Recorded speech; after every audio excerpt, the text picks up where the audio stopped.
Now, there's just some statistics that have come out from IHS James. They're a defense analyst group. They estimate the opposition as 100,000, 30,000 of which are hardline Islamicists sympathetic to the 10,000 al-Qaeda-inspired jihadists. Now, any of these Syrian, are they all outsiders? Where are they getting their money? First of all, no one has this precise number. This is exaggeration, because most of the jihadists, when they come to Syria, they don't come through countries and they don't come through organizations. They just come by plane to neighboring countries, and they cross the border like any other one, and they just want to come to Syria for the jihad with the other jihadists. So nobody has these numbers. We know that we have tens of thousands of jihadists, but we are on the ground, we live in this country. What I can tell you that 80, and some say is 90, is difficult to be precise. We don't have clear data and precise data. 80 to 90% of the rebels on the ground, or the terrorists, are Al-Qaeda and their offshoots. These are the rebels? Yeah, but you are not maintaining that all of your opponents are jihadis, are you? No, not all of them. Of course, you have so many other different, but they are small. They are becoming minority. At the very beginning, the jihadists were the minority. At the end of 2012, and during this year, they became the majority with the flow of tens of thousands from different countries. Where are they getting their money from? Can you tell us right now? Mainly from donations. But where? For donations from where? Everywhere. Can you name nations that are donating? In the Islamic world. No, they come from individuals, not from countries, mainly. Those Al-Qaeda. We don't know if some countries support them directly. We don't know. We don't have any information.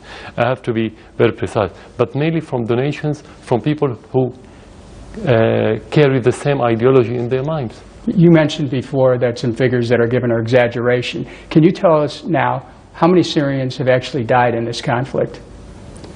We have tens of thousands of Syrians that have died, mainly because of the terrorist attacks, assassinations, and suicide bombers, the majority. And how many are your government soldiers? More than 15,000. And how many are insurgents? How many? No, how many insurgents are jihadis?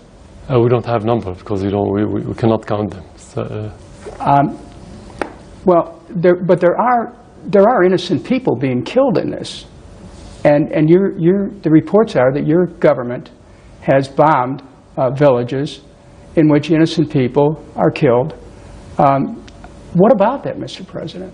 What about the innocent people who are killed by the Syrian forces? The majority of the innocent people have been killed by the terrorists, not by the government. You cannot, not a government, a wise government in the world that would kill its own people.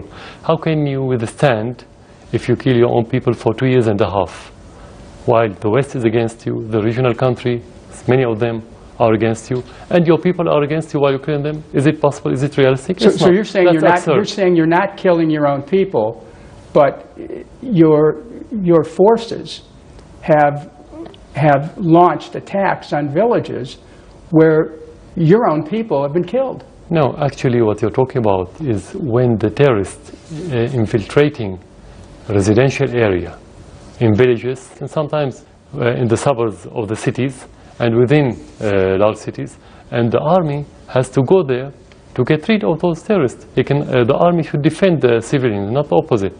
You cannot leave them free, killing the people and assassinating the people and beheading the people and eating their heart, while when you go to defend them, you say that you are killing your own people. You don't. But in every war, you have casualties. This is war. You don't have a clean war. You don't have soft war. You don't have good war. That's the